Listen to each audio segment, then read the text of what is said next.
Rhwng mis Ionawr a mis Mehefin 2023, fe hwylusodd Llywodraeth Cymru gynllun peilot dylunio cwricwlwm ar draws Cymru gyfan.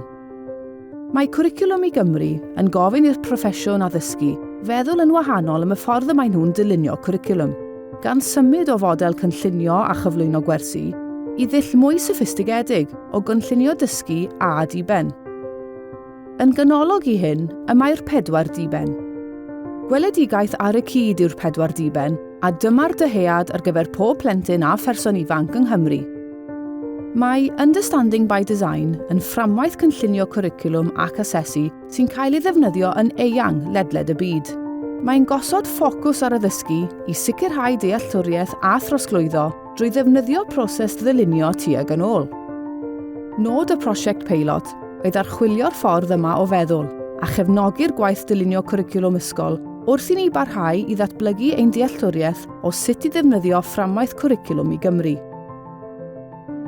Mae 30 o ysgolion wedi cymryd rhan yn y peilot.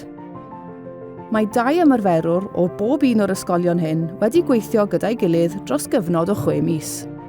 Drwy fynychu 12 sesiwn 2 awr a hanner ar-lein, roedd ysgolion yn gweithio ar y cyd i ddeall egwyddorion y dull dylunio tuag yn ôl hwn. Mae hyn yn ei dro yn cefnogi ymarferwyr wrth iddyn droi'r egwyddorion cynllunio cwricwlwm ar waith yma yng Nghymru.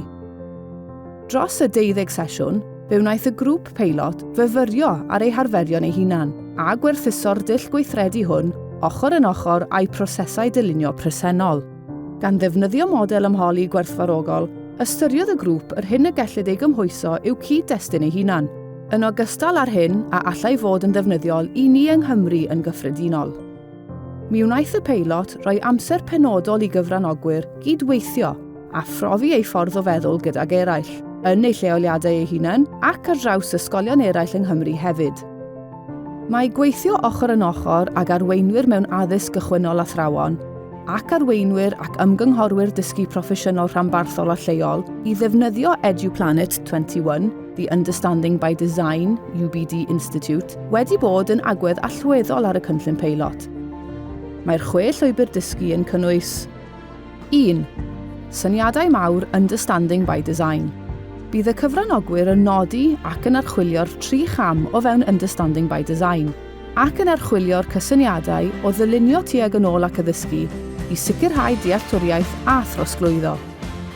2. Nodau dysgu a dealltwriaethau. Bydd cyfranogwyr yn archwilio'r gwahanol fathau o nodau a dealltwriaethau gan gynnwys nodau dysgu, nodau trosglwyddo a nodau y cytunwyd arnynt. Bydd cyfranogwyr hefyd yn darganfod y berthynas sy'n bodoli rhwng dealltwriaethau a nodau trosglwyddo hirdymor. 3.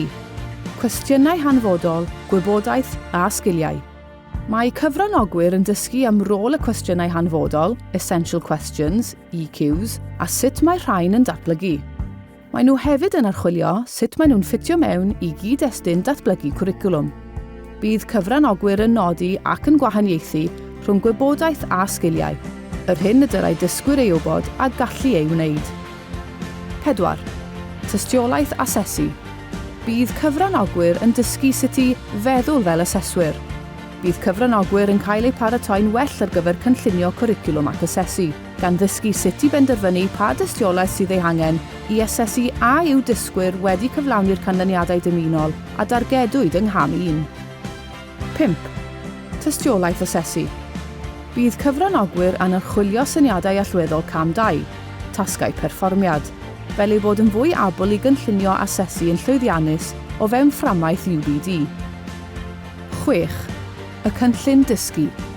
Cam 3 yw pan fydd athrawon yn gwneud penderfyniadau am drefn y gweithgarerau dysgu a dewis pa adnoddau sy'n addas i'r cwricwlwm. Byddan nhw hefyd yn ystyried sut y gallant wahaniaethu addysgu mwyn mynd i'r afael a gwahaniaethau mewn gwybodaeth a lefelau sgiliau dysgwyr. Yn UBD 6, bydd cyfranogwyr yn dysgu sut i ddatblygu gwersi ar gyfer eu hunedau penodol. Yn seiliedig ar y ffordd o feddwl a welwn yn y llyfrau Understanding by Design a Schooling by Design, mae'r awdur Jay McTighe wedi gweithio gyda'r grŵp i amlinellu'r meddylfryd y tu ôl i ddylunio tuag yn ôl ac wedi darparu cymorth ar gyfer yr heriau penodol a gallai rhai ysgolion a lleoliadau fod yn ei chwynebu. Roedd manteision cymryd rhan yn y cynllun peilot hwn yn cynnwys mynediad at fath o feddylfryd dylunio ac egwyddorion y broses ddylunio tuag yn ôl i gefnogi cyfranogwyr wrth iddynt ddylunio cwricwlwm. Cyfle i ddatblygu cynllun unedau y gellir ei ddefnyddio a'i werthuso mewn ysgolion o lleoliadau gyda chefnogaeth yr awdur Jane McTighe. Y gallu i neilltuo amser penodol ar gyfer deialog broffesiynol sy'n gwneud synnwyr o'r dull hwn o ddylunio. Cyfle i nodi manteision ac anfanteision y dull gweithredu hwn yng nghyd-destun Cwricwlwm i Gymru.